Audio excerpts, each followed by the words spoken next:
Alright guys, what is going on? This Impact was better than last week's. I figured it was going to bounce back. I hoped it would bounce back. And it does. So I'm happy that it does. This show we saw a Impact Grand Championship match. We saw a debut. And then we saw new tag team champions crowned.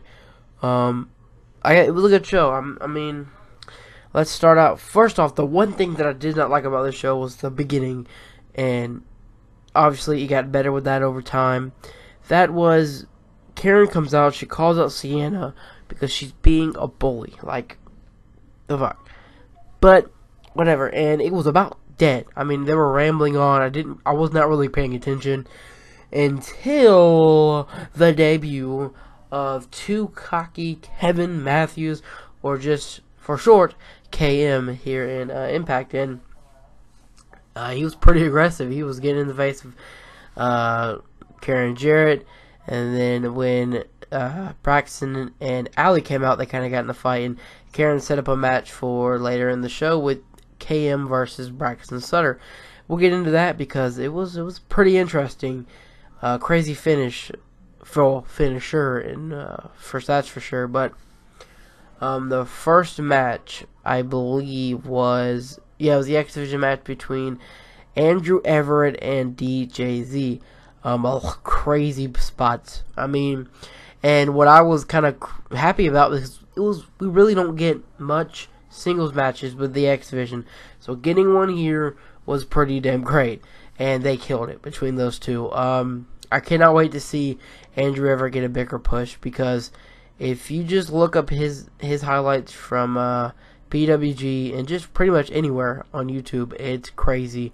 The match he can have with Trevor Lee should be straight fire, like holy cow. But after the match, when Andrew Everett got the roll-up pin after DJZ was going for a DDZ, oh, I got that right, let's go. Usually don't. Gregory Shane Helms comes out and pretty much says next week you get an opportunity to win your way to a X Division match with the Trevor Lee, which was pretty funny. So now we get to our next segment in the show. It is EC3, and they're basically coming in there. They're going back and forth. He's sorry about what happened, but he needs to become the EC three-time champion, and I agree. But here comes James Storm, the cowboy. He's back. He left the DCC, and that was a great move. I said it last week. The beginning, their beginning initial run felt like it was going to be great. I was really behind it, and then it kind of just fell off on me, and I think that's how a lot of people felt. I believe they sold a lot of merch too from the James Storm's website. I saw a lot of people with the masks, the shirts, and their theme song was pretty damn good as well. But James Storm comes out and really talks about how he put this company on its back, goes through all the ups and downs, and he brought up that Elix Skipper thing where he walked across the stage. Yeah, that was great. I recently just saw that. Wow.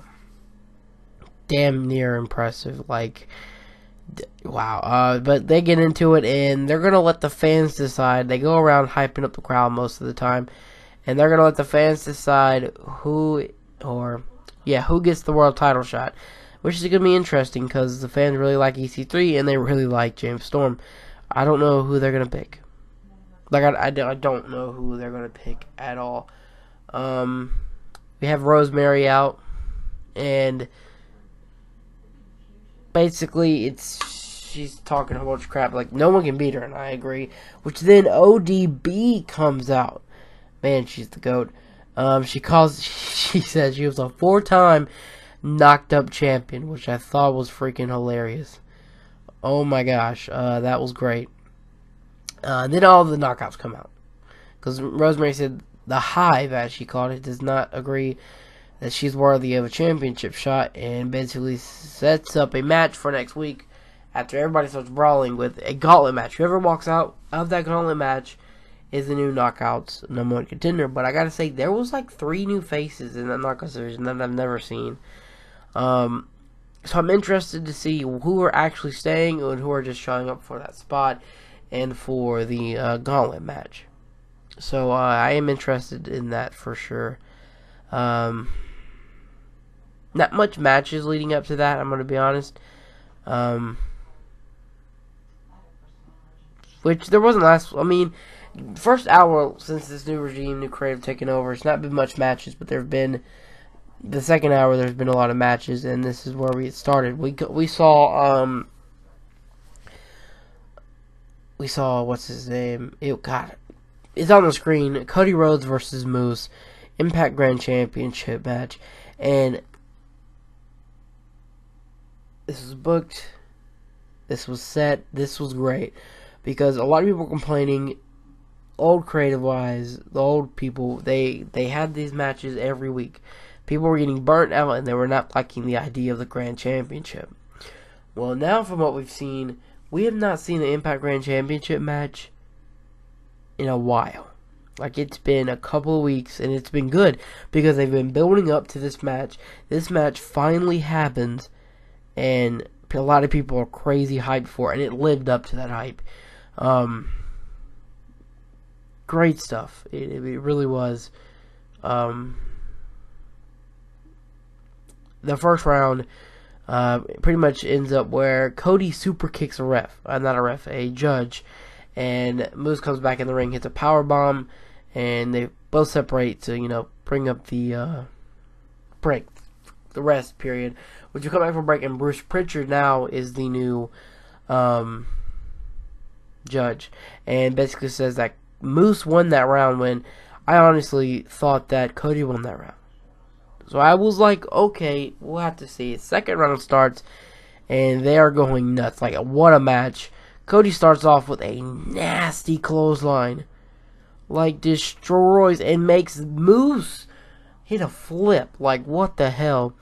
Then they fight out to the outside. Moose grabs a chair and goes at him. And Cody moves Brandy in front of him. And when Brandy gets out of the way finally, boom, drop kick to Moose.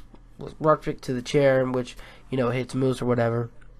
They get back into the ring, and Cody goes for a figure 4 leg lock, which pretty much ends the time with about 40 seconds to go. Moose holds on, and we go to a decision again, and Cody wins the second round. So it's 1-1, Moose Cody. We go into the third round. This is where it starts picking up. We hit the disaster kick from Cody, and pretty much it was a lot of brawling. They were just going back and forth, punch, boom. It was pretty good.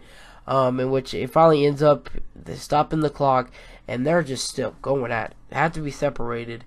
Go to another split decision, and Moose wins round 3, and I gotta agree with that one. So what a match! I told you guys, the way they booked up to this, everything that's been going on week to week. Cody's been trying to get to Moose. Moose wasn't there. When Moose gets there, finally, Cody attacks Moose, which sets up this match, and it does not disappoint. I mean, it was damn good. Great stuff. I really enjoyed it. A lot of people were saying on Twitter, I've seen a lot of people say, yeah, they're liking the Grand Championship style now because it flows a lot better. We're not getting bored with it because it's every week. So far we've had it 3 times since the new people have taken over, since Jarrett's and them taken over. 3 championship matches. That is great. 3, that is awesome. That's all we need. So, I really did enjoy that. So we get to the next match, KM versus Braxton Sutter. Wow, a lot of back and forth, which they get to it, and Sutter looks like he's about to pick up the victory. Sienna goes out and grabs Allie. And, Sutter's like, goes over to see what's going on. And KM hits him, kicks him in the gut, brings him in. Looks like he's just going for a regular ass powerbomb. When this dude picks him up, turns him around, goes in the air, jumps up, powerbomb into the knees. Woo! I swear he broke his back. That was awesome. That finisher, though, oh my gosh, that was damn impressive. I loved it. I don't know, it was great. KM, Kevin Matthews. Great stuff. Great debut. Now, main event time. And I was ready for this match. Finally getting the conclusion to who is the tag team champions. It's a fatal 4-way between Reno Scum, Decay, Garza Jr., and Laredo Kid versus LAX. I say this every week. That's happened. LAX's entrance is badass. But that match was good. Sadly, though, the crowd was not too into it for some reason. I don't know why, because the match was damn good. Laredo Kid. Before we go to commercial break, Laredo, if I can get his name out, hit a great moonsault to the outside.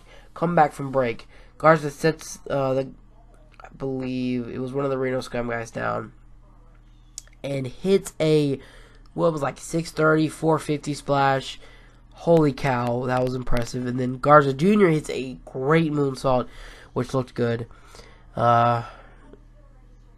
Then hell breaks loose again. No one knows who's legal, and fucking the LAX comes in and dominates, dude. They hit that neck breaker that won them the match last week. Then they set up, I believe, it was a Crazy Steve, like they were gonna do neck breaker off the top rope, and then the LAX member jumps. I don't remember their names. I gotta realize their names and figure out their names so we can do these a little bit better. I think it was Santana, whatever. Jumped off the top rope, stomps the back into a neck breaker, then picks him up. Power bomb.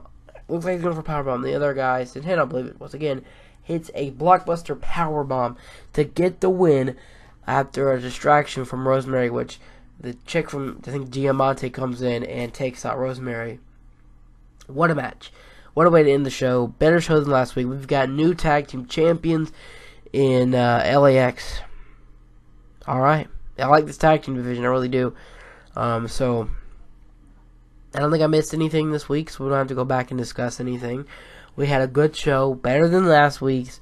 I know the one thing I didn't like was the beginning, but it was only like 12 minutes of the show. That wasn't really good, but I gotta say, I'm really liking the Josh Matthews heel turn.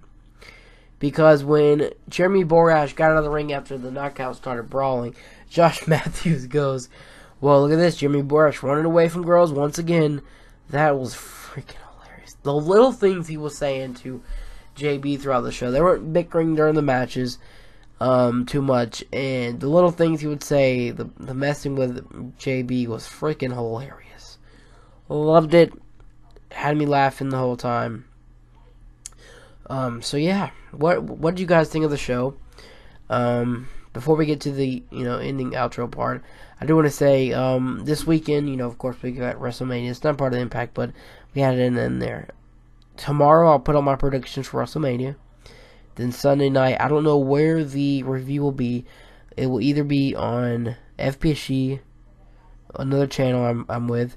It'll be there. Either there or on this channel, Something Epic. So if it's on FPSG, I'm going to go ahead and put the link down in the description already so you guys can click there. But like I said, the predictions for WrestleMania will be on here tomorrow. Like, subscribe, and comment. I am out. Thank you so much for watching.